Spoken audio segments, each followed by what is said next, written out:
പാക്കരൻ ചേട്ടൻ. കണ്ടിട്ടു നാളേറെ ആയെങ്കിലും കൺമുന്നിലുണ്ടിപ്പോഴും പാക്കരൻ ചേട്ടൻ.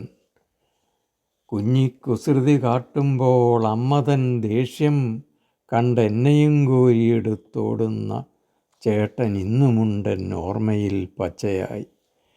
പെട്ടെന്നൊരു നാൾ കേട്ടു ഞാൻ ആ വാർത്ത, ഇട്ടിട്ടുപോയി പാക്കരൻ ചേട്ടൻ. ആർക്കുമൊന്നും വരുത്താവതല്ലുലകത്തിൽ, ഓർക്കിലൊക്കെയും മായാവൈഭവം. കാരണം മരണകാലത്തിങ്കൽ ഓരോ വിധം ജാതനായിടുമ്പോഴേ കുറിച്ചു വയ്ക്കുന്നു ദൈവം. ഒട്ടുമേറെ വൈകാതെ ഓടി ഞാൻ പാക്കരൻ ചേട്ടൻ്റെ വീട്ടിലേക്ക്. പ്രാർത്ഥിച്ചു ഞാൻ സത്യമാവാതിരിക്കട്ടെ വാർത്ത. എത്തി വലിഞ്ഞു ഞാൻ നോക്കി ചേട്ടൻ്റെ വീട്ടിലേക്ക്. കത്തിച്ചു വെച്ച നിലവിളക്കിൻ മുന്നിലായി വെള്ള പുതച്ചു കിടക്കുന്നു ചേട്ടൻ ശാന്തനായി.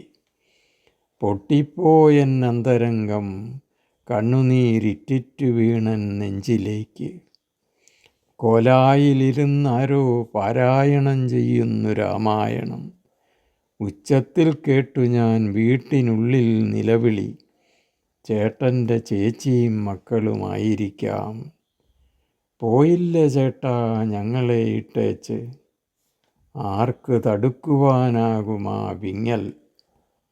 പറ്റില്ലെനിക്കത് കാണുവാൻ കേൾക്കുവാൻ, പക്ഷേ ഈശ്വരൻ കേൾക്കുമാ രോദനം നിശ്ചയം.